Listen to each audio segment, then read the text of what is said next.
kí ni wọ́n ń pè ní charity náà ohun tí wọ́n ń pè ní charity òun ni ṣẹ́rí charity àti kindness àti generosity ọmọ ìyá kan náà ni wọ́n kò sí ti ń jẹ́ charity tó ju dáadáa lọ mọ̀mọ́ àná charity kí ni wọ́n ń pè ní charity òun ni generosity òun ni kindness that is to be a cheerful givers kò jẹ́ ni tínú ẹ̀ máa dùn láti máa tàwọn èèyàn lọ́rẹ ìyẹn ni pé kò jẹ́ ní tó máa ní detachment spirit kọ́ ẹ pé gbogbo ìgbà ẹ̀mí ọ̀ máa sọ fún ẹ pé mo fẹ́ ṣe dáadáa mo fẹ́ ṣe dáadáa mo fẹ́ ṣe dáadáa mo fẹ́ ṣe dáadáa ní kúkúrú ni wọ́n ń pè ní charity. A'udhu billahi minash shaitanir rajim.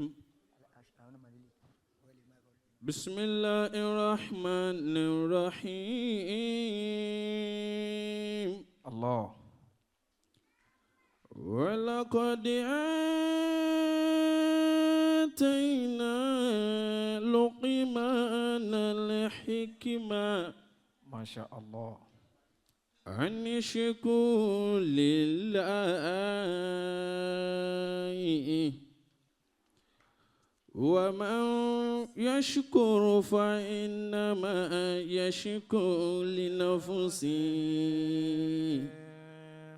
ومن كفر فإن الله غني حميد عباد الله رجال الله رجال الله عباد الله رجال الله رجال الله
Rasulullah alayhi salatu wassalam.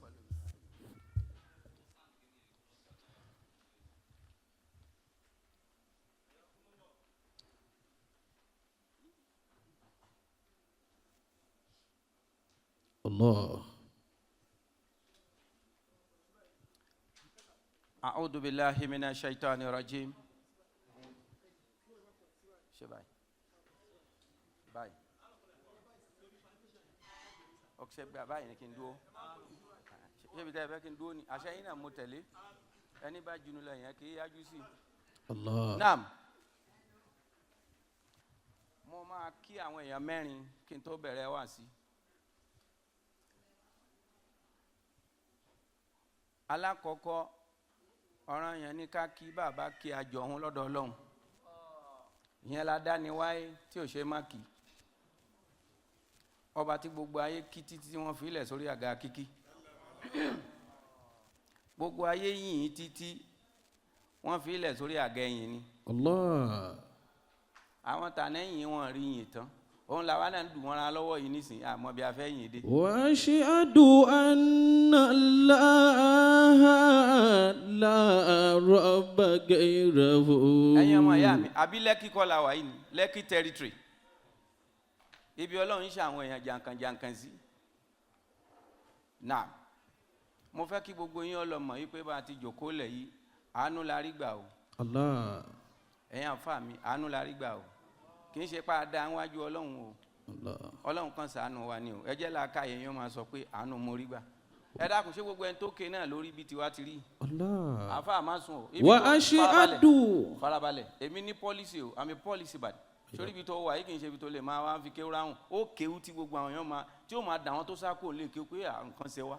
wa ashhadu anna Allaha la rabba ghayruhu. èmi náà béèrè lọ́wọ́ yín mo béèrè lọ́wọ́ yín ẹ dákun ṣàárẹ̀ lómi tá a fẹ́ fi dí Ọlọ́run mo béèrè ni o ẹ̀yin ọmọ pọ́ba tó bù áyà ni ibi èmi pẹ̀lú yín ti jọ pàdé lónìí àwọn kan náà dà ní àpá àwọn fẹ́ pàdé bí nǹkan báyìí tọ́lọ́run ò kádàrá fún wọn. wa ashhadu anna Allaha la rabba ghayruhu. gbogbo iṣẹ́ lèmi pẹ̀lú yín ṣe ta ló ṣiṣẹ́ ìyanu bí ibà ṣọ̀gá mi ti ń jọ́lọ́run. la rabba ghayruhu. èéṣe tí bàbá àtìyá wọn sun ọrùn ọmọ wọn bímọ méje Ọlọ́run wá ní kíkan ní láríjà àwọn tó kù lọ èéṣe tí ìyá yẹn ò fi lè sọ pé Lámídì mo fẹ́ ṣé ìyá ló ní Lámídì lòun fẹ́ kó ní láríjà àwọn tó kù lọ ni àbí kó sọ pé Ọlọ́run jẹ́ gbogbo àwọn ọmọ mi ó ṣoríire àmẹ́ni tí ó ṣoríire nínú wọn Ọlọ́run nìkan ló mọ̀. wa ashhadu anna Allaha la rabba ghayruhu. ẹ̀yin ò kíyèsí Ọlọ́run dáadáa ni gbogbo wa kàn kéwù ni àmẹ́ni tí ń jọ́ Ọlọ́run bàbá fẹ́ mẹ́ntí ń jọ́ Ọlọ́run wà fí anfusikum afala tubsiruna àbá wora wa wò kó lè bá yé wa wípé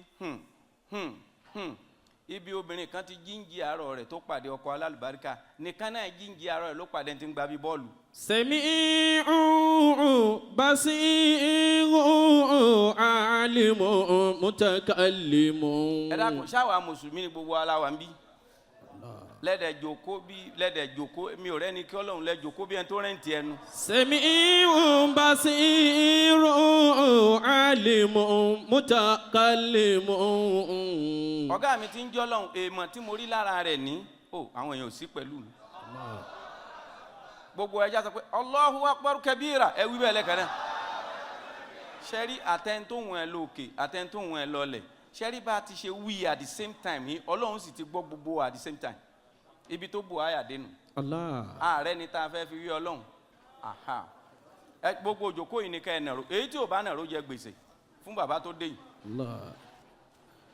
olówó orí wa ló dé yìí bàbá mi ló dé yìí ilá mi kò gbọdọ̀ ga títí bali bi kò lè jawari. ẹ dákun ẹ bá wa kí bàbá wa ẹ bá ń kí gbogbo kéwù ni ẹ fi kí wọn.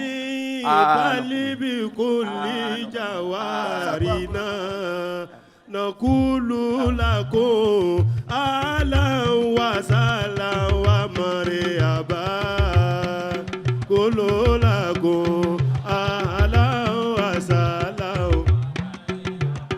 sọ pé bí kò lè lisani bali bi kò lè jawari náà nakulu lakum ahlan wa sahlan bima tola.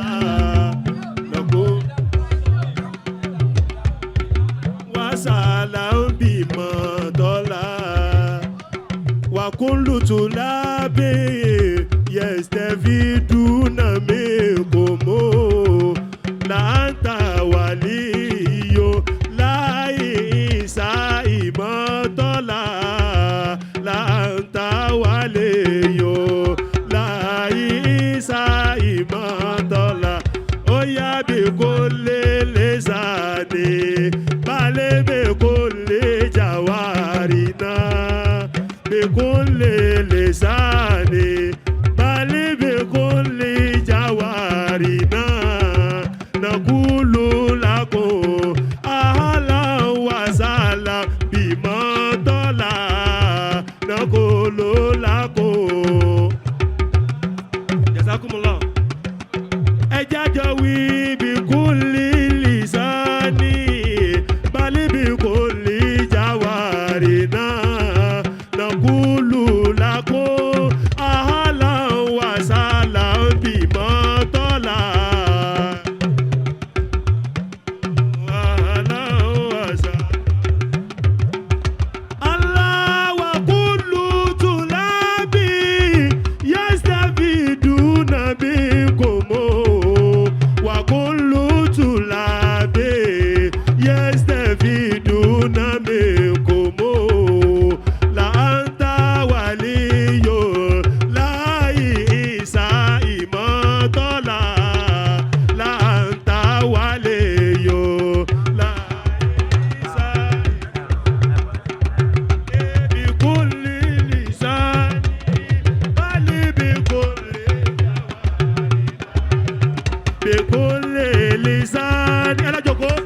بل بكل جوارنا نقول لكم أهلا وسهلا بما طلع نقول لكم أهلا وسهلا بما طلع وكل طلاب يستفيدون منكم لا أنت ولي لا عيسى إمام طلع لا أنت ولي لا عيسى إمام طلع سميع بصير. ẹ jẹ́ jókòó farabalẹ̀ gbogbo ẹ̀yin tẹ́ ẹ bá ń kí bàbá mi ẹ̀ ní mọ̀nira. Àmín. lẹ́ṣà mi bí ẹni tó rẹ́ǹtì ẹnu yìí báwo ẹ bá tiẹ̀ máa gbòyàn yóò dọwọ́ ọ̀rọ̀ lẹ́fà àfa ìwọ ẹlẹ́wọ̀ ẹ̀tù báwo ẹ ó bá gbòyàn níhìn ó yẹ kó dọwọ́ ọ̀rọ̀ lẹ́bí aago mẹ́fà aago méjì iṣẹ́ kọjá kẹ́nìkan máa láwẹ̀ ń gbòhùn ó yẹ ká fura sí bóyá kò tí ì máa gbàwẹ̀ tẹ́tẹ́lẹ̀ bẹ́ẹ̀ ti bá ń kí bàbá mi gbogbo ẹ̀yin àfa wa tẹ́ wà níhìn ọlọ́run ó dúró tì í. Àmín. ẹ̀yin náà ó dàgbà. Àmín. àfa tó bá mọ kéwú gan tí ò bá ṣàṣeyẹrí kọ́lọ́run wá bùn ún láṣẹ jèrè ó fi kéwú ṣòfò. Allah. ṣe rí gbogbo ẹ̀yin tẹ́ kí bàbá yìí gbogbo yín lẹ ṣàṣeyẹrí. Àmín. àti gbogbo ẹ̀yin ìyá mi ó débẹ̀ ó dẹ̀rọ̀ ọlọ́run ò ní jẹ́ mọ̀ nira. Àmín. gbogbo àwọn ọmọ yín ní ó lọ àlùbáríkà. Àmín. bẹ́ẹ̀ yẹn bá kí bàbá wa ìmọ́tọ́lá ó kí ọlọ́run ó kà nẹ́bí. Allahu alayhi wa sallam. irú àwọn tó yẹ ká fi mọ wọn tọrọ ni ìmọ́tọ́lá òkẹ́ nìkan kéwúrí kó má déèyàn. Allah. ẹ wo lẹ ẹ wẹnu ọkọ àwa ò kéwú ń bò mí lọ́dọ̀ mọ́tọ́lá láti ké gbogbo ẹ̀ àmọ́ gbogbo téèyàn fi kéwú ṣe lénìí lọ́dọ̀ ni a fi kéwú dá. Allah. bàbá mi ń bọ̀ wá kí yín ó dín di kíkí lẹ́yìn nìkan. Allah. a fẹ́ wọlé wá sí à ń káwọn àgbàlagbà náà ni bàbá dé mo ní àwọn ọ̀rọ̀ ló dé yìí ṣẹ́rí bí mo ti ṣe dúró síwájú yìí bàbá wa kí ló kọ àfà mi mo fẹ́ máa kí wọn kankan náà ní kí ló kọ àfà mi ok àfà wa Sayuti ṣẹ́rí bí mo ti ṣe dúró yìí ala mukabiru south mo dà gẹ́gẹ́ bí gbohùngbohùn tí mo gbé dání ẹ má gbàgbé pé iná kan ò lè tàn ládùúgbò láìsí transformer ń bẹ. Allah. transformer tí ń tàn mọ́lẹ̀ tí ń sọ̀rọ̀ sínú microphone mi bàbá tó jòkó lẹ̀ yẹn ni. Adamallahu hayatahu. àwọn mọ̀lẹ́bí tí wọ́n bí bàbá wa Mọ́tọ́lá wọ́n lè má mọ rírì wọn tó torí bọ́wọ́ bá súnmójú àyí tètè rí ṣùgbọ́n ẹ jẹ́ ń ṣe báyìí kí n lè rọ́nà lọ ọlọ́run ni mò ń kí lọ́wọ́ ọba Mọ́tọ́lá tó rán Mọ́tọ́lá sí gbogbo ayé tíṣẹ́ náà sì gba ṣíṣe ẹ jẹ́ mú lẹ́sẹẹsẹ. Allah. bó bá dòjọ kó erin oríṣiríṣi ọ̀bẹ là á máa rí àwọn wòlíì ńláńlá náà tún yọ yìí. ahlan wa sahlan ahlan wa sahlan. Ahlan wa sahlan. Shehu Jagaban Muhammad Sa'id Jagaban ahlan bi sheikh ahlan bi sheikh. ẹ dákun ẹ bá wa ṣe rí ẹ̀yin elétò ẹ bá wa fi wọ́n sáàyè jókòó. mo kí sírù bàbá wa gbogbo oníkálukú ló ní sírù nínú àwọn sírù bàbá Mọ́tọ́lá oní àfáàwà Ahmadu Al-Labib. Adamallahu hayatahu. ọlọ́run bá ń kí yín ju bí n ti ń kí yín lọ. Àmín. ẹ̀rí ṣẹ́rí ọlọ́run ṣoore kan sílé Mọ́tọ́lá sheikh béèrè lọ́wọ́ mi pé kí lóore náà. Kí lóore náà. ṣẹ́rí èmi ò rí rí ọ̀pọ̀ tìyàn ní fowó rẹwà ó àfáàwà Sayuti ọ̀kẹ́ àìmọye àwọn èèyàn ayé bí abáyédè wọ́n ń fowó ra ẹwà ni ọkùnrin ń fowó ra ẹwà obìnrin ń fowó ra ẹwà lẹ́ẹ̀rí tí wọ́n kún gbogbo oríṣiríṣi nǹkan kí wọ́n lè bá fáìn ilé Mọ́tọ́lá ò ní di kírímù wọ́n kàn dá látọ̀dọ̀ ọlọ́run wà ní. ẹ wo obìnrin wọn wọ́n rẹwà ẹ wo ọkùnrin wọn wọ́n rẹwà ń gbọ́jà pé ní ibi ìran wọn ti dìde ibi ẹwà ni. naam ẹ̀yin tẹ̀ ń kí àwọn èèyàn yẹn mo fẹ́ kẹ́ ẹ dákun ẹ ràn mí lọ́wọ́ wọ́n ti bu àsìkò fún mi mo sì fẹ́ mánéjì àsìkò yìí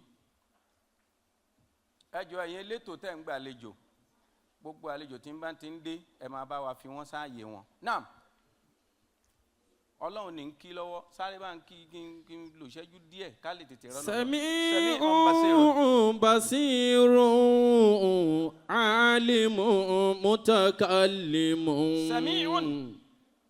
Ọba elétí gbáròyé, ọba tí ò létí tí ń gbọ́ gbogbo tí gbogbo ayé ń wí at the same time. Sami'un. Basiru lọ́lọ́run. Bá a bá sọ pé ọlọ́run lójú, ṣé bójú tiwa ti rí náà lójú ọlọ́run rí? Allah. Ọba arínúròde lọ́lọ́run, gbogbo nǹkan lọ́lọ́run rí síwájú kọ́bùlà òkú ẹ̀yẹn. Allah. Gbogbo nǹkan lọ́lọ́run rí. Ọba tó ti mọ tí kó wá ó jẹ àti tí kó wá ó jẹ nínú ayé ńgbà tí kó wá ó tí ì dára ẹ̀ mọ̀. Allah. Ìwọ náà béèrè lọ́wọ́ ara rẹ, bàbá Al-Mubaraq lójú kó ilẹ̀ yìí nìsí. Ẹ bira yín léèrè, ǹjẹ́ ẹ mọ̀ pé bí ó ti rí bí 20 ọdún sísìn ni? Allah. Ǹjẹ́ mi náà mọ̀ pé bí ó ti rí ni? Ìyẹn jẹ́ kémi pẹ̀lú wọn máa mọ̀ pé Ọlọ́run ríran jẹ èèyàn lọ. Ohun tí kó wá ó jẹ àti tí kó wá ó jẹ ò sí lọ́dọ̀ ẹnìkan, ọ̀dọ̀ Ọlọ́run ló wà. Sami'un basirun alimun mutakallimun. Ẹ̀yin èèyàn mi, ṣẹ́yìn ò mọ̀ pé kò sẹ́ni ó mọ̀. Ọlọ́run kan ṣàánú wa ni. Bẹ́ẹ̀ nìkan má pèrè ẹ̀ lóní mímọ̀ o. Allah. Onímọ̀ tí ò mọ̀ tí ó ṣẹlẹ̀ lọ́la. Àfáà kan bẹ alimu bil falaki àfáà àgbà ni. Ẹ bá béèrè lọ́wọ́ mi kí ló ṣẹlẹ̀ sí. Kí ló ṣẹlẹ̀ sí? Ọlọ́run júwe ara ẹ̀ fún pé mi nìkan ni mo mọ̀, gbogbo yín ẹ̀ mọ̀ kankan. Allah. Ó ríran púpọ̀, bó bá lu èpẹ̀ báyìí ohun tí kó wá ó jẹ àti tí kó wá ó jẹ yóò sì sọ, ohun tí yóò ṣẹlẹ̀ 100 ọdún yóò sọ. Allah. Ó wá bá gbèsè ayé bẹ́ẹ̀ lọ, wọ́n wá wò ní wò pé ala fil ard wa ala fil ard. Allah. Wọ́n wò pé kò sírú ẹ̀, òun náà wo ra rẹ̀ pé kò sírú òun. Ọ̀gá mi ti ń jẹ́ Ọlọ́run wá fẹ́ dán o. Ọlọ́run wá rán Jùbìrìlù sí. Ńgbà Jùbìrìlù wá dọ́dọ̀ ẹ̀, ó wá bi shakilil insan. Ìwọ àfáà wa alimun bil falaki, àfáà tó mọ falaki dáadáa. Máṣáánù, ó ní ma ana. Mò ń wádìí ara mi tí ìrẹ́ra mi ta ní mi. Ẹ dákun, ẹ̀ ń dí ìyá wa lójú. Bẹ́ẹ̀ bá ń sọ̀rọ̀ mọ́tọ́lá, ìyá tá ń kí lára mọ́tọ́lá ni. Sami'un basirun alimun mutakallimun. Àfáà alimun bil falaki tí ń wí. Jùbìrìlù wá déwájú ẹ̀ bí shakilil insan. Basharan, ńgbà ó débẹ̀, Jùbìrìlù wá ní ìwọ àfáà. Ìbéèrè méjì ní dààmú mi láti gbà mo ti délé ayé, mo fẹ́ mara mi. Allah. Mara mi láti gbà mo ti délé ayé. Ó ní araftuka anta rajulun asim. Èèyàn ńlá ni ọ́ bó ti jòkó lẹ̀, ẹnìkan tí gbogbo ayé ń pé tì ní ọ́. Ó paasi àbí ó paasi? Allah. O àfáà wa. Sami'un. Mọ̀ pé bí n ti ń wò yín yẹn. Ẹ ń ṣáàjì mi, ẹ̀yin ní ṣáàjà mi. Basirun alimun mutakallimun. Àfáà wa alimun bil falaki wa ó ń sọ pé mo mọ̀ yín, èèyàn ńlá ni wọ ọ̀rákùnrin tó jòkó lẹ̀ yìí. Ó dà gẹ́gẹ́ bí ọba ni tí gbogbo ayé ń pé tì. Bí gbogbo ayé ti ń pé Al-Mubaraq yìí, bẹ́ẹ̀ lórí. Ó wá ní ó dà ẹ paasi. Ìbéèrè ẹlẹ́ẹ̀kejì, ẹ jọ̀ọ́ mọ ṣáànù rọ́bì. Kí ni ṣe sí Ọlọ́run ọba mi lọ́wọ́lọ́wọ́ báyìí? Bàbá wa mọ́tọ́lá, kéwù yín da kéèyàn ókè o. Gbogbo ńgbà tá a gbé kéwù yín délùú òyìnbó, wọ́n kó jẹ báyìí bí Indomie ni o. Ọlọ́run ànẹ́bí gbọ́. Ìmáàmù Taofiq ń gbò yọ sí Amẹ́ríkà, ó dàbí ìgbà tá a fà kan ò ti wá rí. Gbogbo ara káàtù yẹn la rí lérí Facebook. Mo ní wọ́n lóhùn, bàbá mi ló ṣọlá tó tó yìí fún. Ìmáàmù Taofiq ni àwọn obìnrin lọ́tún. Ẹ tọrọ àlùbáríkà fún wa, ẹ tọrọ àlùbáríkà fún wa. Bẹ́ẹ̀ náà làwọn ọkùnrin, mo ní wọ́n lóhùn. Ó mà dá kéèyàn abẹ́wà jí o. Àfáà ló yẹ ká máa pè ní bẹ́wà jí. Ẹ̀yin náà wòran bí ó bá yẹ pé ìmọ̀ọ́nì tó lágbára gan àtàwẹ̀ ọ̀kẹ́ àìmọye àwọn obìnrin tó wà bí wọ́n fẹ́ lè ní ẹ dákun ó yẹ ká tẹ̀lé arákùnrin yìí délé. Gbogbo ìdílé mọ́tọ́lá bọ́lọ̀ ti wá ṣe wọn ẹ wà fún amúdùnà bóyá dàbí obìnrin. Nam kí ni ṣe sí Ọlọ́run ńgbà tó máa wá dáhùn ó dààmú títí kò mọ́ ó wá ní kí arákùnrin yẹn ó padà wá ńjọ́ kejì ó ní látọdún tóun ti ń bá gbèsè ayé òun bọ̀ wọ́n á béèrè lọ́wọ́ òun rí kóun wá sọ mi mú báyìí tó bá dọ̀la kó padà wá. Jùbìrìlù ní kò sí problem ńgbà ó máa dijọ́ kejì tó máa padà dọ́dọ̀ ẹ̀ ó bá arákùnrin yìí lẹ́ni tí ń dààmú tí ò tí ì mèsì alálìkù wá níbi Ọlọ́run ṣàánú ẹ̀ dé àfọ ọmọ Ísírẹ́lì gbogbo kíbi tó bá dé yóò máa sọ tí kò wá ó jẹ àti tí kò wá ó jẹ. Sami'un basirun alimun mutakallimun. Ó wá ń dààmú ńgbà Jùbìrìlù yìí pé ó ti kó sínú pápẹ́ ó wá ní ẹ̀jẹ̀ ń yọ ìwọ arákùnrin mi má dára rẹ láàmú. Allah. ohun tí mò ń retí ó ní jawabu munqati èsì tí ń retí lọ́dọ̀ ẹ ò láì lóògùn rárá látàtà náà ẹ sùn torí ìbéèrè tó yẹ pé wà ń tòsí yín tẹ́ mọ̀. Allah. àṣé kò sẹ́ni ó mọ̀ àfẹnì Ọlọ́run bá fìmọ̀ gbé níyì. Qadirun. afa ń bọ̀ wá ní. ẹ má jẹ́ àtàrà wa gbogbo alamọ̀ bá a ti mọ̀ nínú mímọ̀ o Ọlọ́run nìkan ni ò ní bó ti mọ̀. Allah. torí wà fọ́kọ̀ kúlù sí ilimin alimu bó bá ló mọ̀ títí tí ò sí irú ẹ̀ tí wọ́n ń pariwo rẹ̀ Ọlọ́run tiẹ̀ wá ṣe nǹkan kan nísìnyí tó fi dá gbogbo alákẹ́ àwọn ọmọ kéékèèké kan bẹ wọ́n ṣe kéwú mọ̀. Allah. tí wọ́n fúnra rẹ̀ ó máa mọ̀ lọ́kàn ẹ̀ ó kàn ní lè sọ síta ni àwọn ọmọ ìbò háyà àmọ́ ẹ má jẹ́ kán mọ̀ jẹ́ wa àwọn ọmọ ìbò háyà Ọlọ́run dẹ̀ mọ̀ ṣe bẹ́ẹ̀ kó ní kálukú ṣe agbẹ́jẹ́ mọ́wọ́. Allah. ó bá ní n tí mò ń retí lọ́dọ̀ yín kẹ́ẹ̀kan sọ pé ṣáànùhù hasimun kẹfìrún kẹ́ẹ̀kan sọ fún mi pé ìṣesí Ọlọ́run bù háyà ó pọ̀ ẹnì kó o mọ̀ ṣe sí ẹ̀. Sami'un basirun. mo fẹ́ yí kí Ọlọ́run torí àsìkò mo fẹ́ yí kí Ọlọ́run. Allah. mo wá kí ànẹ́bì látara wípé Allahumma salli ala nurul anwari Sallallahu alayhi. wa sirril asrari Sallallahu alayhi. wa taryaqil aghyari wa miftahi babil yasari sayyidina maulana al-mukhtari wa ala alihi wa sahabihi haqqan qadrihi wa miqdarihi al-azim wala hawla wala quwwata illa billahi al-aliyyil azim. mo wá kí bàbá mi. Allah. Muhammadu Isa mini azati zatili ula.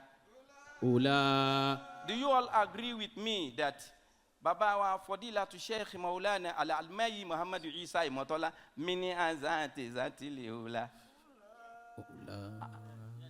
Baba kò yín lọ studio ó yẹ kẹ́ lè játa o. Muhammadu Isa mini azati zatili ula. Muhammadu Isa mini asati zatil ula. Yu'allimu nasa ani umuri limaazami. Yu'allimu nasa ani umuri limaazami. Ani umuri limaazami. Fa'alan wa salan ya munira kulubana. Fa'alan wa salan ya munira kulubana. Wa anta lidinillahi imatola limuazami. Wa anta lidinillahi imatola muazami. Bẹ́lẹ̀ yìí bá ń jẹ́ kíkí tọ́lọ́hún kí yín ojú bí n ti ń kí yín lọ. Ọmọ rẹ̀ tó bá pàdé bàbá ẹ̀ lájò àfi kó fìjọ́ ọmọ rẹ̀ ìpìlẹ̀ hàn bàbá nítorí pé àti rán mú gángan ọ̀sẹ̀ yín èékánná yín. Àwa lè dókè tákàlà mọ̀ yín mọ́ ìran tiwa yín ṣe bẹ́ẹ̀ ìran tiwa fòrè sun rẹ ni. Gbogbo ẹni tí kì í bá fòrè sun rẹ ọ̀tá Ọlọ́run ọba ni. Mo kí yín púpọ̀ mo kí gbogbo ilé Mọ́tọ́lá bí n bá di nǹkan lónìí. Ila iyatawil umurakum bisalamati. Gbogbo tí mo dá lédè yìí ni. Ila iyatawil umurakum bisalamati.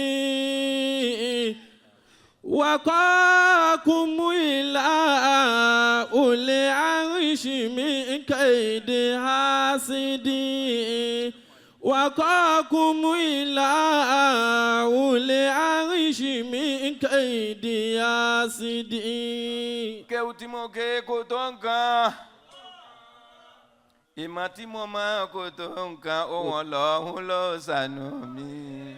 Ohun Ọlọ́run ló ṣàánú yín. Kò sí ní tán pè ní jàfa ẹni Ọlọ́run bá fi jàfa àpọ́nlé ni kéwú kọ́ là fi pin o ẹ̀yàn lè máa kéwú kára àdúgbò even kíyàwó ẹ̀ gan máa mọ̀ kó àfa àlọ́kọ̀ ọ̀hún àmọ́ kò sí kéwú Mọ́tọ́lá dé tọ́lọ́run ò gbá wọlé. Alhamdulillah. Bàbá dúpẹ́ fún yín o ẹ̀yin àfa mi ẹ dákun ẹ bá ń kí bàbá Mọ́tọ́lá lẹ́ẹ̀kan sí ẹ já lọ ṣáà nàkún láì fún wọn. Anakumullah. Anakumullah. Anakumullah.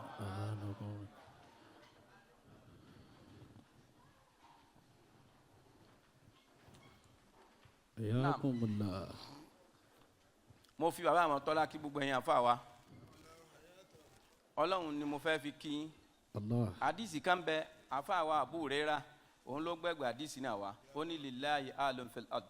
Allah. Ọlọ́run láwọn ará ilé lérí ilẹ̀ àwọn sàábé wa béèrè lọ́wọ́ Ànábì pé mani alullah àwọn wo lára ilé Ọlọ́run. Ànábì wa fún lésì pé alladina yakra'una al-Qur'an wa yatadarrasuna bi àwọn alálùkùránì ará ilé Ọlọ́run ni àwọn tí wọ́n fi alùkùránì tún téèyàn ṣe ará ilé Ọlọ́run ni. Bàbá bí pé àwọn wo lára ilé Ọlọ́run ẹ̀yin tẹ́ ń bẹ ń jókòó lẹ́yìn náà ni. Allah. Àfa wa Sayuti àfa wa ẹlẹ́wọ̀ ẹ̀tù Adamallahu àti hayatahu. gbogbo ẹ̀yin àfa mi dáadáa àti àfa wa ń lé bàbá Sakọ́fí tẹ́ kárí gbogbo ẹ̀yin bàbá dáadáa yìí Adamallahu hayatahu. àti bàbá àlefa alẹ́ sọ́lá àti gbogbo yín ni mo kí ìyẹn nìkan lẹ̀. Allah. Rírí tí ń rí yín pẹ̀lú ọmọ ìyá mi inú mi ń dùn. Alhamdulillah. Ẹ̀yin lẹ́kún wa bàbá pèdè tá a bá rẹ̀ yín àfa àtẹ̀jòkó lẹ̀ yìí kí n fà rí wa. Umuli wula in fakharu qala wula bifi muri in fakharukum afurolibara. Ẹ̀yin yìí náà ni bọ́n máa ń sọ̀rọ̀ gíga tani gíga bí ibà ṣẹ̀yìn àfa yẹ́bẹ̀ yín lẹ́yìn fọwọ́ yàn sókè tí gbogbo ayé ó sì gbà. Allah. Ọlọ́run bá ń kí gbogbo yín bí n ti ń kí yín. Àmín. Mo kí bàbá wa mo kí àfa wa Shehu Jagabani mo kí gbogbo ẹ̀yin Ridwaniyy mo fi àwálù sọ́ọ̀lì yìí mo kí gbogbo yín mo kẹ́yìn ìyá mi ẹni tó yẹ pé ńgbà tí mò ń kí bàbá mi tí mò ń fi ẹkún dùnnú dúpẹ́ pé èmi náà máa nà wà mọ́ ní àbí ta lè mi ta làwọn tó bí mi ẹnìkan ò mọ̀ wọ́n ìmọ̀tọ́lá jẹ́ gbogbo ayé ó mọ̀ wá. Alhamdulillah. ẹ̀yin náà wá ń bá mi ẹ̀ ń bá mi dàrú látòrí alájà wa tí wọ́n jẹ́gbọ́n fún àwọn bàbá wa Ọlọ́run ò ní jẹ́ mọ̀ nira. Àmín. Oore tẹ́ ẹ ṣe ń lè mọ́tọ́lá nígbàgbé gbogbo ẹ̀yin ìyá mi náà mo kí gbogbo ẹ̀yin bàbá mi náà mo wá kí bàbá olóríire tó àṣẹ ẹ dákun ẹ máa gbọ́ wáàsí náà ti bẹ̀rẹ̀ náà nù o gbogbo òbí tí ò bá ṣe dáadáa láyé ara ọmọ ẹ̀ ni ó ti kẹsàn dáadáa tí bàbá wa ṣe lọ́lọ́run fà wọn ọmọ sẹ̀san fún wọn mo bẹ́yìn náà dúpẹ́ sá o ẹ kú oríire sá ta ló kù tí n tí kí mo fẹ́ kó lóde mo ti kí àfa wa Sheikh Labib mo fẹ́ kí olóde gbólóhùn kan ni mo fẹ́ fi kí olóní ọ̀fẹ́ ní Imam Taofiq ọ̀rọ̀ yín ò gbọ́dọ̀ má rí báyìí. Allah. Mo rántí gbogbo ọjọ́ tí dùn jẹ yín lè kéwú mo rántí ọjọ́ tẹ́ fọ́n jẹ yín mo rántí ọjọ́ tẹ́ jí láàrin òru tẹ́ ń wò pé ẹ wo wájú ẹ̀rẹ́ nìkan ẹ wò ẹ̀yìn ẹ̀rẹ́ nìkan ẹ wò kí ẹ wo lẹ̀ kò sẹ́nìkan ibi tí gbèsè ayé yín fẹ́ já sí ẹ̀ mọ́ mo fi gbogbo ọ̀kẹ́ àìmọye ìgbà tẹ́ dààmú lè kéwú tẹ́ mọ́ bí ọ̀rọ̀ yín fẹ́ já sí mo bẹ̀ lọ́hùn Ọlọ́run tó wá ní kéròǹgbà yín ó ṣe déédéé tó ní kádùá bàbá àmọ́tọ́lá ó gbà lérí yín mo bá yín dúpẹ́ lọ́dọ̀ Ọlọ́run èmi náà bára mi dúpẹ́ pọ́lọ́run ò ṣe mí lémi nìkan mo bára mi dúpẹ́ pọ́lọ́run ò ṣe mí lémi nìkan gbogbo ọjọ́ tí Al-Mubaraq bá ń dún inú mi á máa dùn pé ẹ̀ máa dàda n ta fẹ́ kẹ́ máa ṣe lẹ́yìn ṣe yìí ẹ sì máa lo òkè ní gbogbo ẹni tó bá sọ mọ́tọ́lá di ànábì ìgbà tiẹ̀ dandan ni kó ga adúpẹ́ àwọn kan kéwú tán wọ́n lọ bàbá ò tiẹ̀ mọ bí wọ́n ń gbé débi tí wọ́n tiẹ̀ rí wọn rìnnà bá wọn pàdé àmọ́ àwa tá a dúró ń bolo kù sí lára wa tí wọ́n fẹ́ di wàláhì mọ́ náà lálùfàtà kọ́dínẹ́lìtù kúlù mọ́ náà lálùfàtà kọ́dínẹ́lìtù. Fatan kọ́dí tá ma fi. Fatan kọ́dí tá ma fi mayẹ̀sù rúṣọ̀dì kàwú. Fatan kọ́dí tá ma fi mayẹ̀sù rúṣọ̀dì kàwú. Ala anafi mayẹ̀sù lè àádìyà. Ala anafi mayẹ̀sù lè àádìyà. Taofiq mo fẹ́ kẹ́ ẹ̀ nẹ̀rọ pẹ̀lú jalala yín. Kọ́dí tá ma fi mayẹ̀sù rúṣọ̀dì kàwú.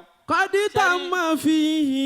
Èyí tó da ẹbẹ lọ́hùn kankan pé gbogbo tí ó máa dùn mọ́ rẹ̀ nú kó wà lára mi gbogbo tí ó máa bọ̀ tánú jẹ́ kó wà lára mi ọ̀dọ́mọdé kan ní Muhammad Taofiq tọ́lọ́hún gbéṣẹ́ àgbàlagbà lé wọn lọ́wọ́ Ọlọ́run wá ṣàánú wọn àánú náà pọ̀ débi pé gbogbo àwọn ọ̀rẹ́ ló fẹ́ bá wọn ṣọ̀rẹ́. Allah. Kódà bí Muhammad Taofiq bá yọ lókè yóò sì máa inú yẹn á sì máa dùn pé èèyàn mi ni ẹ̀yin náà fẹ́ kí wọ́n pè àpèmọ́ra pé èèyàn mi lágbájá. Fatan Allah ala qadi tam anna fi Allah. ma yasuhul aadiya. anna fi ma yasuhu li aadiya. Èèmọ̀ tó tún wá kù ń bẹ̀ ni pé ṣé mo kọ́tàrí yàn báyìí kéèyàn yọ lókèrè kọ́tàrí yàn báyìí gbogbo orinṣẹ́ tí kó bànújẹ́ bọ́ta láyé kọ́lọ́n tún wá pè sára gbogbo ẹ̀ níbẹ̀ lára Muhammadu Taofiq. bọ́rọ̀ bá wá rí bẹ́ẹ̀ Muhammadu Taofiq mo bá yín dúpẹ́. mo bá yín dúpẹ́. àfáàwà àgbà mo bá yín dúpẹ́. mo bá yín dúpẹ́. àfáàwà àgbà ẹ kú oríire. oríire. ọmọ ìmọ̀tọ́lá ẹ mà kú ìdùnnú. ìdùnnú. ẹ dájọ́ sọ́nà ọjọ́ sì bá yín láyé. ó bá yín láyé. ọ̀pọ̀ ènìyàn ló dájọ́ sọ́nà tọ́jọ́ tí wọ́n dá yẹn ò pé bá wọn. tọ́jọ́ tí wọ́n dá yẹn ò pé bá wọn. tọ́jọ́ tí wọ́n dá yẹn ò pé bá wọn. tọ́jọ́ tí wọ́n dá yẹn ò pé bá wọn. Muhammadu Taofiq wà pẹ́ láyé wà lówó sí i. lówó sí i. ẹ bímọ re sáyé o ẹ lọ́lá mọ̀. ẹ̀mí gígùn pẹ̀lú àlàáfíà lọ́ba Olúwa yóò fi ṣẹ̀san fún yín. Alhaji Taofiq ẹ kú oríire. Alhaji Taofiq ẹ mà kú ìdùnnú. ìdùnnú. ẹ dájọ́ sọ́nà ọjọ́ sì bá yín láyé. ó bá yín láyé. ọ̀pọ̀ ènìyàn ló dájọ́ sọ́nà tọ́jọ́ tí wọ́n dá yẹn ò pé bá wọn. Muhammadu Taofiq ẹ lówó láyé. ó láyé.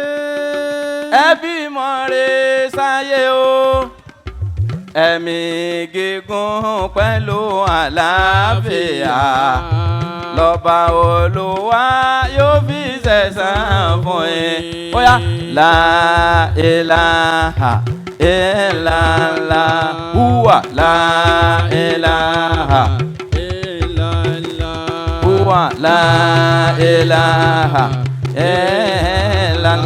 illallah Muhammadu Rasulullah alayhi salamullah. Nínú ìṣẹ́jú tẹ fún mi mo ti lò ìṣẹ́jú mẹ́wàá àbí ẹ wá jẹ́ lo mẹ́wàá tó kù. You gave me 20 minutes and I've spent 10 minutes out of the 20 minutes. Permit me to spend 10 minutes. No. I would like to prove to you that we have been trained to be time management and time conscious. One, Nam, káfí wá sílẹ̀. Ìṣẹ́jú márùn-ún ló kù. Ọ̀dà ẹ̀jẹ̀ á ṣe báyìí. Wọ́n ló kù ìṣẹ́jú márùn-ún. Ẹ dákun láàrin ìṣẹ́jú márùn-ún yẹn ẹ gbọ́ mi yé dáadáa. Wọ́n ní kí n sọ̀rọ̀ lórí charity.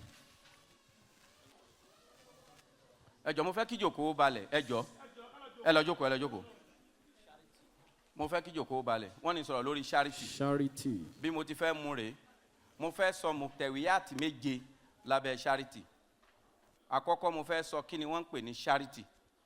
Ẹlẹ́ẹ̀kejì níbo ni charity ti wá ta ló establish yẹ tó kọ́kọ́ establish charity sínú ayé. Ẹlẹ́ẹ̀kẹta kí ni èrò Ọlọ́run gangan lórí ayé àtàwọn ẹ̀dá tá à ń bẹ́ẹ̀ bẹ́ẹ̀ ó di mélòó àwọn èèyàn tẹ̀lé mi ó di mélòó. Ẹlẹ́ẹ̀kẹrin èrò ìsìláàmù gan èmi pẹ̀lú yín tá à ń fi jẹ́ mùsùlùmí kí ni gárádù ìsìláàmù lórí ilẹ̀. Èyí tó wá jẹ́ lẹ́ẹ̀karùn-ún tá a máa wá béèrè lọ́wọ́ wa bá a bá fẹ́ ṣe charity níbo náà ti ní àkọ́kọ́ bẹ̀rẹ̀ níbo ló yẹ ká ti kọ́kọ́ bẹ̀rẹ̀ charity. Èyí tó wá jẹ́ lẹ́ẹ̀keje ẹ̀san wo ní ń bẹ fún gbogbo irú ẹnikẹ́ni tó bá gbèrú irú iṣẹ́ tá a fà Taofiq gbé dání kí lẹ̀san ti ń bẹ fún. Ẹ máa tẹ̀lé mi. 1 ẹ jẹ́ àṣẹ báyìí 5 minutes ló kù ẹ yẹ ká maintain time yẹn. N tí máa dààmú àwọn àfáà ni pé a kì í ṣọ́ muqtadal hal ó wá kó bá wa táwọn oníwèé fi ṣàgbá wa nù. Nam kí ni wọ́n ń pè ní charity? Mo fẹ́ kí Muhammad Taofiq jókòó ni ẹ má jẹ́ wọn káàkiri ẹ bá ń pè wọ́n wá. Àwọn kọ́ ló máa lọ pàdé àwọn kan àwọn èèyàn máa bá wọn gba àlejò ni. Now, ohun tí wọ́n ń pè ní charity, òun ni ṣẹ́rí charity àti kindness àti generosity ọmọ ìyá kan náà ni wọ́n. Kò sí tí ń jẹ́ charity tó ju dáadáa lọ. Màmá na charity. Kí náà ń pè ní charity, òun ni generosity, òun ni kindness. That is to be a cheerful givers. Kò jẹ́ ni tínú ẹ máa dùn láti máa tàwọn èèyàn lọ́rẹ. Ìyẹn ni pé kò jẹ́ ní tó máa ní detachment spirit. Kọ́ ẹ pé gbogbo ìgbà ẹ̀mí ọmọ máa sọ fún ẹ pé mo fẹ́ ṣe dáadáa, mo fẹ́ ṣe dáadáa, mo fẹ́ ṣe dáadáa, mo fẹ́ ṣe dáadáa. Ní kúkúrú ni wọ́n ń pè ní charity. Kéèyàn jẹ́ ni tí ó máa ṣe nǹkan willingly. Kò dẹ̀ ṣe ní ṣe bí ìgbà téèyàn ṣoníbàárà lóore tí ò ní retí thank you. Allah. Ẹlẹ́ẹ̀kejì, níbo ni charity ti bẹ̀rẹ̀ gan? Ọlọ́run fúnra rẹ̀ ló establish ẹ̀ ní Al-Qur'an. Ọlọ́run sọ ní Suratu Tahe, Quran chapter 19. A'udhu billahi minash shaitanir rajim. Bismillahir rahmanir rahim. Inna laka alla taju'a fiha wa la ta'ra. Inna laka alla taju'a fiha wa la ta'ra. Allah. Ọlọ́run sọ pé dájúdájú èmi ni ẹni àkọ́kọ́ tó kọ́ ṣe charity kalẹ̀ sáyé. Níjọ́ tọ́lọ́run lé Ádámù kúrò nínú ọgbà àdẹ́ra. Ọlọ́run ní máa bọ̀ wá sáyé wọ Ádámù, àmọ́ tó bá débẹ̀ ìní fẹ́ bí pa ọ́, n ò ní fìyà jẹ ọ́, n ò ní fòǹgbẹ gbẹ ọ́, máa kọ́lé fún ẹ ń bẹ̀, máa ṣe nǹkan àgùn fún ẹ ń bẹ̀, jíjẹ mímu máa sọ dìrọ̀rùn. Ọlọ́run ṣe bẹ́ẹ̀ àbí ò ṣe bẹ́ẹ̀, èmi pẹ̀lú yín adélé ayé agbọ́ pé wọ́n ń kọ́lé ń bẹ̀ làwọn náà ń bá wọn kọ́, wọ́n ń jẹ ń bẹ̀ là ń bá wọn jẹ, wọ́n mú ń bẹ̀ à ń bá wọn mú, wọ́n ń wọṣọ ń bẹ̀ à ń bá wọn wọ ni èyí. Ṣé mi la mú wá, ẹ̀yin lẹ mú wá, àbẹ́mi mo mú wá? Ọlọ́run ni ètò Ọlọ́run lórí wa nu. Naam. Kí wá ni fókọ́sì Islam? Kí ni fókọ́sì Islam lórí ilẹ̀? Fókọ́sì Islam mẹ́ta ni. Àìní Ridorh, Abu Ridorh, ẹ dákun àwọn ìyá wa yẹn ní kún ó jókòó. Ẹ ṣètò ń di wa lọ́wọ́. Èmi fẹ́ kí n máa sọ̀rọ̀ Ọlọ́run kó máa dí mi lọ́wọ́. Naam.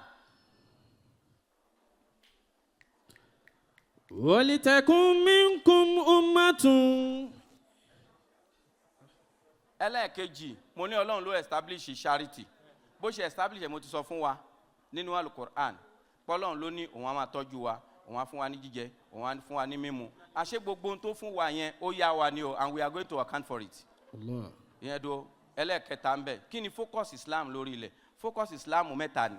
Alákọ̀ọ́kọ́ al-aqida, ẹlẹ́ẹ̀kejì al-ibada, ẹlẹ́ẹ̀kẹta al-mu'amalat. Aqida wa ni pé kémi pẹ̀lú yóò gbà pé kò sí ẹnìkan mọ́ tó jọ Ọlọ́run lọ. Ànábì òjíṣẹ́ Ọlọ́run ni láàrin méjèèjì. Ẹni bá gbọ́ Ọlọ́run gbọ́ tó gbà pa ànábì ọ̀gá àwọn ni, dandan ni kó ṣe charity, dandan ni kó wà generous, dandan ni kó wà kind. Generosity àti kindness yẹ ó gbọ́dọ̀ wà ààlà wà àǹsọ̀m, ó gbọ́dọ̀ ga, ó gbọ́dọ̀ tóbi. Ení nìyẹn. Ẹlẹ́ẹ̀kejì al-ibada. Ọlọ́run torí nǹkan méjì dá wa sáyé, ìtorí ká wá sìn àti torí ká lè rí dáadáa ṣe láàrin ara wa. Ní ìbámu ọ̀rọ̀ tọ́lọ́run sọ nínú Al-Qur'an wípé Suratul Hajj. Ya ayyuhalladhina amanu. Ọlọ́run ni mo pè yín tẹ́ ẹ mọ Ọlọ́run tẹ́ ń sin Ọlọ́run ọba. Irka'u wa'budu. Irka'u wa'sujudu. Ẹ máa tẹ kọ̀kọ̀ fẹ́mi Ọlọ́run, ẹ sì máa rùkú fẹ́mi Ọlọ́run. Wa'sujudu, ẹ máa ferí kanlẹ̀. Wa'budu rabbakum. Ẹ máa sin Ọlọ́run ní jẹ́ bẹ́ẹ̀. Ọlọ́run wá là fún wa. Kì í ṣe pé kàn ní ká ṣe physical exercise lásán. Ó ní wa'budu rabbakum. Ẹ máa wá sin ẹ̀mí Ọlọ́run. Làálàá wá fún wa lulẹ̀ khaira. Ìtumọ̀ lọ́ni. Purpose Ọlọ́run fi dálé ayé méjì ni. Ká wá sìn òun physical business and spiritual business. Lọ́lọ́run torí ẹ̀dá yé. Ká wá sìn òun ká dẹ̀ ṣe dáadáa síra wa. La'allakum. Ọlọ́run ní la'allakum tuflihun. Ìdí tọ́lọ́run fi gbé fàlàwù wa ń bẹ̀ tó fi sọ pé la'allakum tuflihun. Torí kẹ́ lè bá jèrè. Nítorí pé iṣẹ́ méjì ló torí ẹ̀ dá wa. Physical business ó mọ̀ pé owó ni. Owó ni sí lọ́hùn. But ẹ lè máa wò pé ṣé owó kátàkárà. Spiritual business nìyẹn. Ẹlẹ́ẹ̀kejì ni physical business. Physical business àti spiritual business ká kírun, spiritual business ká gbààwẹ̀, ká yọ sàká, spiritual business. Ohun tó wọ́n pè ní physical business òun lówó á jẹ àámu. Ó wá níta bá rí èrè látara á jẹ àámu tó dá jẹ tó ṣẹ́kù la'allakum tuflihun. Ká ìsìn lọ́hùn láàrin ara wa. ká lè bá jèrè ayé àti tọ̀run. Allah. ṣé wàá rí focus Islam mẹ́ta tí mo sọ yìí òun ló wá bímọ mẹ́rin ló bí gbogbo àràkátù Islamiyya mẹ́fà. alákọ̀ọ́kọ́ binawul insanu salih binawul insanu salih nínú gáràdù Islam lórí ilẹ̀ Islam wá láti wá produce àwọn èèyàn rẹ̀ sáyé àwọn èèyàn tó máa wà generous àwọn èèyàn tó máa ṣe dáadáa ẹ rí pé njọ́ tí Ọlọ́run fẹ́ dá wa àwọn màláíkà condemn wa Ọlọ́run ni mo mọ̀ wọ́n jù yìí lọ ẹ ṣáà fi mi pẹ̀lú wọn lẹ̀ nínú tọ́lọ́run fẹ́ ká wá ṣe láyé ní dáadáa ẹni binawul usratu salih binawul usratu salih ìsánù re ló máa bí usra re ó di méjì ẹlẹ́kẹta binawul mujtama'in binawul mujtama' salih tí ilé bá da dandan ni ká àwùjọ ó da tí ìran bá téèyàn bá da ìran da àwùjọ á da ó di mẹ́ta ẹlẹ́kẹrin bina'u da'wati salih bina'u da'wati salih ẹ rí i pé gbogbo ara máa rojọ́ lọ́dọ̀ Ọlọ́run gbogbo dáwà wa à ń ba nǹkan jẹ́ ni o àfi mọ́rẹ́ àfi bàrẹ̀ jẹ́ ni tẹ́ bá wo orí social media lẹ́ni nísìn gbogbo ń tà ń ṣe ń bẹ̀ ìfẹ́ Ọlọ́run kọ́ o àṣefẹ́ Ọlọ́run mọ́ o akọrin ayé kan sọ pé gbogbo àwọn ọmọlúwàbí wọ́n ti sọ ayé ti gbà wọ́n mọ́ wa lọ́wọ́ o ṣe ti rí irú tí bàbá Imam Taofiq gbé dání nísìn gbogbo àpọ̀lọpọ̀ àwa àfa ń ṣe lásùn la kọrí síbì kan náà ìwọ náà jókòó kí ló fẹ́ ṣe fáyé ìjókòó kan làáfà jókòó ló ronú yìí pé kí ni mo fẹ́ ṣe fáyé ẹ wá wo ohun tí ìmáàmù ń ṣe fáyé kán ṣàánú àwọn èèyàn kán empower àwọn èèyàn kán fún àwọn èèyàn lóúnjẹ ẹ wá sọ pé àwọn èèyàn ń kúrò nínú Islam àwọn èèyàn ń kúrò nínú Islam etí ìgbéjì bébí bá ń pààyàn kò sí ní tẹ́ lè sọ fún kó gbọ́ kiri yóò kan wá sílùú ọ̀dọ̀ wa ó wá pín oúnjẹ alájì àtòníborùn àtòǹfìlà kódà àfa gan lọ gbóúnjẹ Allah. àwọn èèyàn tó bí láti tó géètì débì even modern àwa ń kọ̀ndẹ́mù wọn èwo la mùsùlùmí gbé dìde ṣáà láwọn olówó ni Allah. ǹjẹ́ àti ìdáwó jọ ní community kankan káràpò rẹ̀ sí bí 100 ní kẹ́nìkan ó dára o káwá gé bí Muhammad Taofiq ṣe gé ọ̀nì ẹ̀rí ṣẹ́tìrì káwá gé bẹ́ẹ̀ ká bẹ̀rẹ̀ sí ní fáwọn èèyàn ṣáwọn èèyàn á kúrò nínú ẹ̀sìn wa gbogbo èèyàn fáàlẹ̀ dáràn lọ́dọ̀ Ọlọ́run Allah. àfi fáàrí ní ọ̀pọ̀lọpọ̀ wa ń ṣe ṣúra ní gbogbo wa ń wá mélòó ló ṣiṣẹ́ ẹ̀sìn nínú èyí tó dá lé kéwú lẹ̀ gan torí àníyàn wo ló fi dá gbogbo ọ̀pọ̀lọpọ̀ àwọn tó jáde lé kéwú nísìnyí k'Ọlọ́run ó ṣàánú ni àfi ṣàhádà ńgbà táwọn àfọ síríọ̀sì mọ́ àwọn kéwú náà síríọ̀sì mọ́ oníkálukú ń ka ẹ máa kíyèsí ọ̀pọ̀ ọmọ bá wọlé kéwú lẹ́nìí yóò máa kọ ọdún ṣàhádà ni ó máa kà bẹ́ẹ̀ nílé kéwú sì ń pọ̀ sí àdẹ̀ ní provision fún wọn àwa láwọn èèyàn yà yàkuyà òkè lẹ́ ń wò ní ìpìlẹ̀ ló ti wọ̀ ìyẹn á dúró bẹ́ẹ̀ kí ni mo wá sọ mẹ́fà ni focus Islam mẹ́ta bí iṣẹ́ tí Islam wá ṣe lórí ilẹ̀ nìyẹn dáwàtú sọ́ọ́líà ká pèpè dáadáa kí wá sí wa kó tún nǹkan ṣe ni kó má bà nǹkan jẹ́ káyé ṣépè ẹnu tá à ń fi ń ka Quran là ń fi ń ṣépè fúnra wa Allah. ẹni tó ṣàárẹ̀ nínú wa èyí tó yẹ kí gbogbo owó jọ bẹ lọ́hùn fún níṣẹ́ là ń tó ń fi ń ṣe yẹ̀yẹ́ ẹ ti gbàgbé àdìsá nẹ́bì tó sọ fún wa wípé bó o bá fọmọ ìyá rẹ ṣe yẹ̀yẹ́ ó súnmọ́ ń tó kọlù tí ó padà wá kọlù wọn náà. Allah. Imam Taofiq ní ká má wá kún wọn lórí dáadáa yìí ẹ dákun ká má wá kún wọn nísìn wallahi bi rabbil Kaaba ẹ̀yìn ráàyè lé ní rárá mo fi Kaaba búra fún yín ṣùgbọ́n mo rí Imam Taofiq ní rí i pé àfa mi ló pè mí ọmọ àfa ẹ̀ ni àfa ẹ̀ ni ǹjẹ́ a pé ìwọ̀ yẹn mọ́ lónìí ṣé a pé mọ́ bẹ́ẹ̀ ni bá ti kéwú tán bì kan báyìí ó lọ nìyẹn bí ẹyẹ kíní kan ni ò yé yín bó bá ń yẹ ẹ́ lé ní má jẹ́ kọ́kàn rẹ̀ ó balẹ̀ ó ti kalẹ̀ ná. In conclusion ohun tí mo kọ kalẹ̀ pọ̀ mo sì fẹ́ maintain ìṣẹ́jú 5 yẹn ẹ jẹ́ àjọ yẹ àdìsí kan wò máa wá fi practical experience àwọn èèyàn tó wà láyé máa fi ṣàpèjúwe fún yín mo fẹ́ fàpèjúwe àwọn èèyàn 3 kí n fi ṣe rounding off mo fẹ́ fà àwọn oníkéwú tí wọ́n manage ìgbésí ayé wọn torí pa àwọn ò parẹ́ mo fẹ́ fàpèjúwe àwọn tí ìṣó ní kéwú tí wọ́n manage ìgbésí ayé wọn torí pa àwọn ò parẹ́ ìdájọ́ wọn ò sí lọ́dọ̀ ẹnìkan àfọ̀dọ̀ Ọlọ́run 1 baba Sheikh Adam rahimahullahu ta'ala ẹ wo gbà tí baba ti bẹ̀rẹ̀ dáwà wọ́n ṣe títí tí wọ́n fi kó láyé sórí pa wọ́n parẹ́ jàmọ́ ara àwọn kan tí ń tún wá ń kọ̀ndẹ́mù iṣẹ́ wọn mo ní kì í ṣe jà ẹ má ṣe pè fún ìran wọn ò dìde ọlá rí inú ilé wọn so ẹni tí ò bá mọ iye ọlá ẹni tí ò bá rọ́lá rí kò lè mọ iye ọlá ìyẹn níbẹ̀ baba Sheikh Kamalidin nínú àwọn mọ̀sálùlẹ̀ àlá àkéwu wọn ké wọ́n dálé ìwé lẹ̀ wọ́n dálé kéwú lẹ̀ ẹ wúwo ọ̀gọ̀rọ̀ ọmọ ọlọ́mọ tí wọ́n sọ de èèyàn ó di méjì ká tó máa wá sọ àwọn bàbá tó tún tẹ̀lé wọn ìkan la ń ròyìn bàbá Àmọ́tọ́lá nísìnyí tá à ń tún sunkún lórí pé oore tí bàbá yìí ṣe fún wa pọ̀ à lè sanjọ́ tán à lè sẹ̀sán tán ẹ wá kó ń bẹ̀. ọ̀jọ̀gbọ́n kan bẹ fúbọ́ọ̀là nìyí máa gbá bọ́ọ̀lù báyìí nígbà kòró ǹjẹ́ ẹ mọ̀ tó sọ London Charity ó ní this is the time à ń pè ní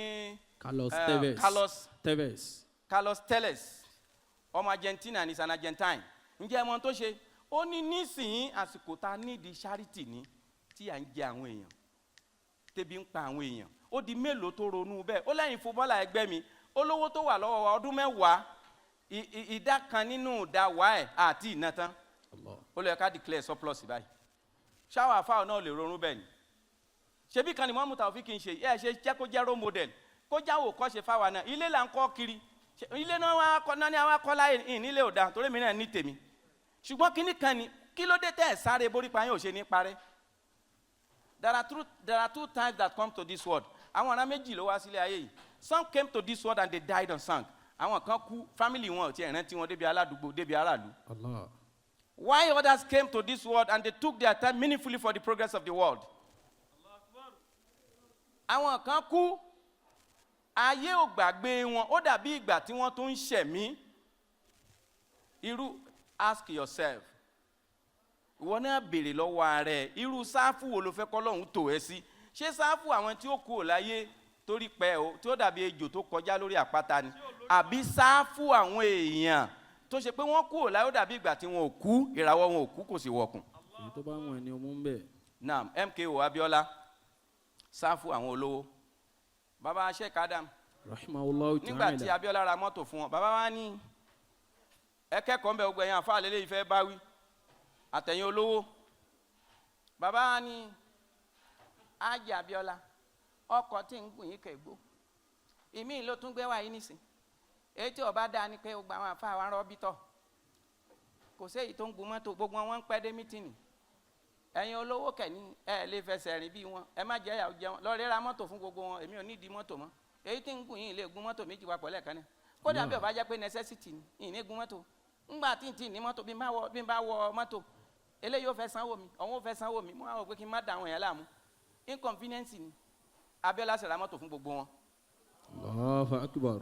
ẹ dákun sórí pa Abiola náà wá parẹ́ bọ́lọ̀ ń bá tiẹ̀ fẹ́ jẹyìn yá bírú Ádámù bá dúró síwájú Ọlọ́run pé nínú ẹni tó kún mi jíṣẹ́ Ọlọ́run arákùnrin yìí bẹ́ẹ̀ má jẹ́ yà ó jẹ́ tí ẹ wọ́lá gbogbo ọmọ tí mo sọ de yàn ntẹ́yìn olówó mọ̀ nìyẹn gbogbo ọ̀pọ̀lọpọ̀ owó yín ilé lẹ́ ń fi kọjọ ọkọ̀ lẹ́ ń fi kọjọ àfi kẹ́ ẹ máa sáré àwọn ọmọ yín ẹ ń wọ ọmọ tálíkà ràn ẹ mọ̀ pé ọmọ tálíkà tẹ́ ẹ bá ràn lọ́wọ́ lé ni yóò dààmú ọmọ yín lọ́la. Allah.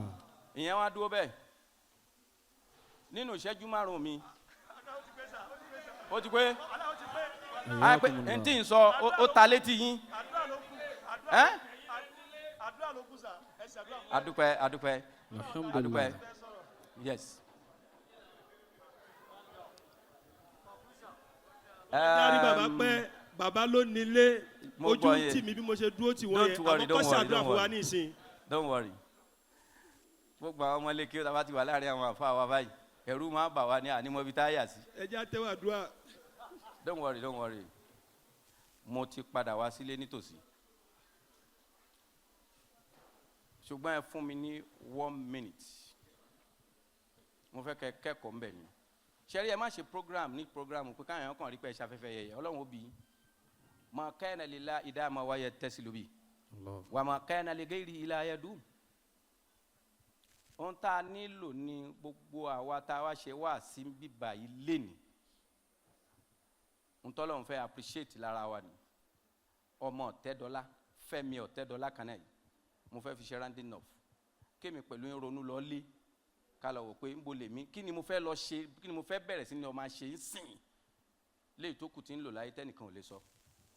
Ọ̀rẹ́ ẹ̀ kan lọ bá pé àwọn tí ò lẹ́sẹ̀ wọ́n nídìí ó sáà sẹ́mà bínú afwan àwọn disables pé wọ́n nídìí ìrànlọ́wọ́ wọ́n nídìí kẹ̀kẹ́ tí wọ́n máa gùn ó wá ní bíi mélòó ó náà nídìí bíi 200 ó wá sọ fún mi pé n tó ṣẹlẹ̀ ní màá fún èlò náà ń ta kankan wọ́n sọ yẹ wàá gba owó lọ rà fún wọn ó ní no mo fẹ́ kó o lọ ọbẹ̀ fún rárá rẹ̀ ẹ jẹ́ ká jọ lọ. Ọ̀rẹ́ yẹn wá wọ́ lọ. Wọ́n nígbà tó débẹ̀ wọ́n wá kó kẹ̀kẹ́ fún gbogbo àwọn disabled sí. Wọ́n wá ń ṣeré lọ, wọ́n ń ṣeré bọ̀, wọ́n dárin fún, wọ́n yọ̀ mọ́ bí gbogbo àwọn èèyàn ṣe pé ti Imam Taofiq nígbà tí wọ́n hàn kan bẹ́ẹ̀ náà wọ́n pé ti Fẹ́mi Ọ̀tẹ́dọ́lá.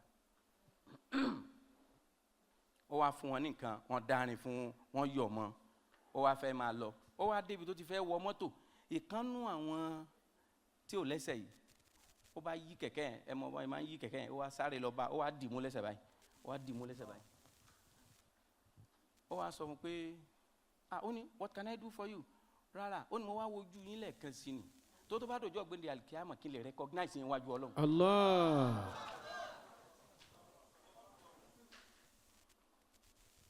Ṣẹ́yìn ò mọ̀ pé gbogbo ntọ́lọ́ ń ṣe fún wa àdánwò ni. Àwa kọ́ la ni wọ́n yá wa ni ẹ mọ̀ ni.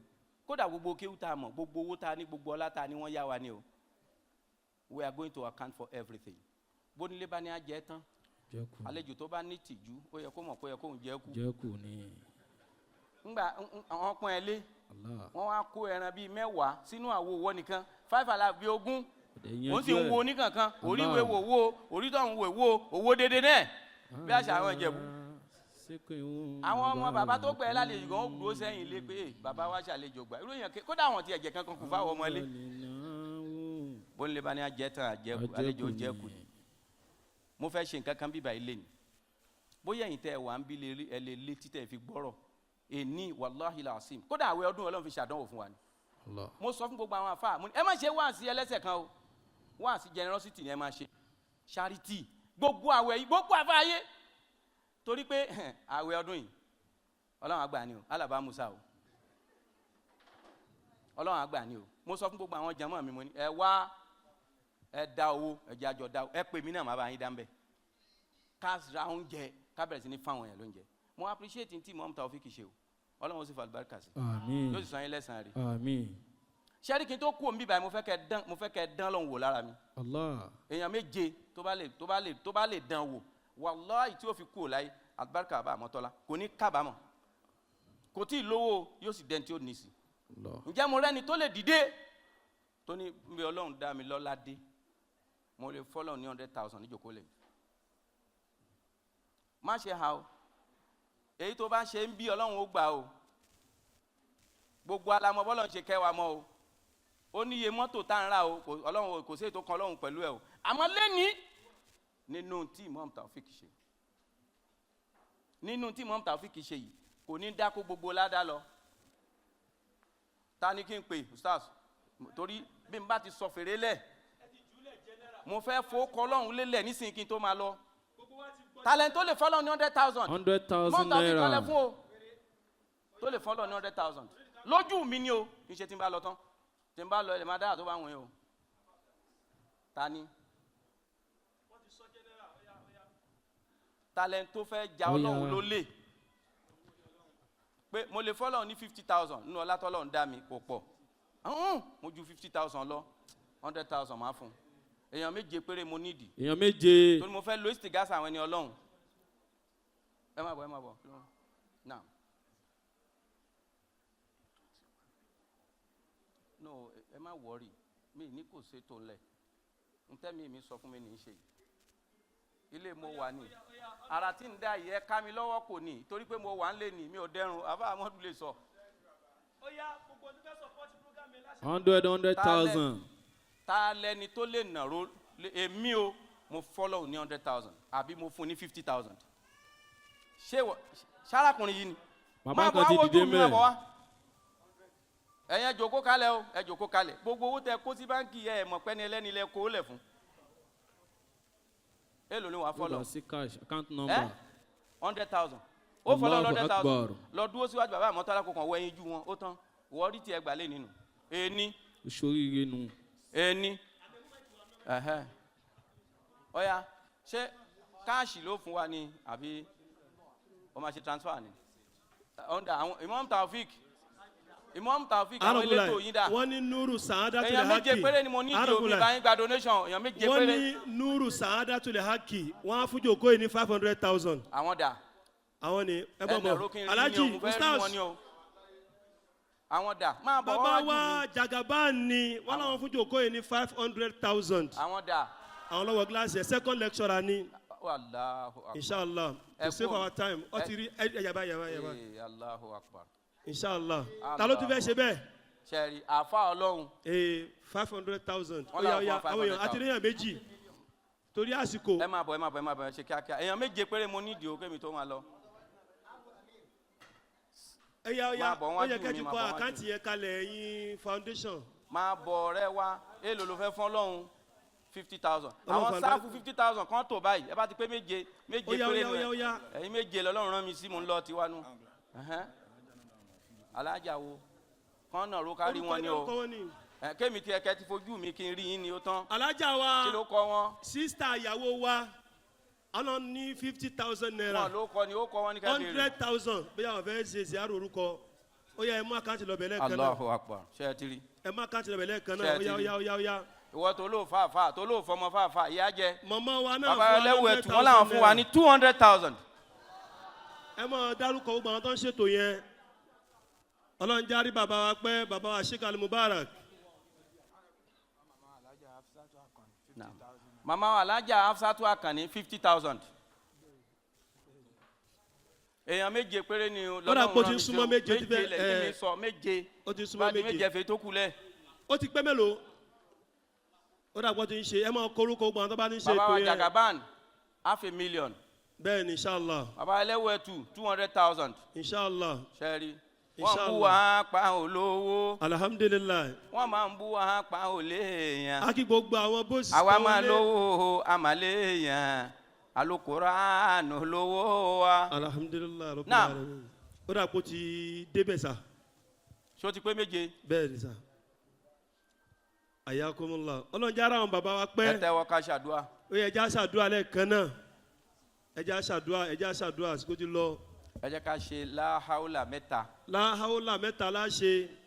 láhàúlà wàlà kúwàtà ilà bílà aliyyil azim. láhàúlà wàlà kúwàtà ilà bílà aliyyil azim. láhàúlà wàlà kúwàtà ilà bílà aliyyil azim. اللهم صل على محمد صلاة كاملة تامة نعمة جليلة مقبولة شاملة دائمة بدوام ملك الله مضافة بيد عاف نشر ما في علم الله مدروبة في نفسها على سر الكل في سر الكل في سر الكل في سر القرآن بسم الله الرحمن الرحيم يا أول الأولين ويا آخر الآخرين ويا ذو القوة المتين ويا ريام المساكين ويا ريام الرائم بك نستعين لن تنسانا ولا حول ولا قوة إلا أوصلي سلاما لي سلامي في دار سلامي تاهي يا توا سلام الله لا إله إلا الله لا إله إلا الله محمد رسول الله لا إله إلا الله. أكي بابا wa فضيلة Sheikh Al-Mubarak al-Ula Al-Mubarak al-Awwal àwọn ni Mubarak tí wọ́n ló gbòòrò tá a fi rí bàbá wa Sheikh Taofiq Al-Mubarak Sani ìkan òsì dí kan lọ́wọ́ ìgbà tí bàbá ń ṣe wáàsí lọ́wọ́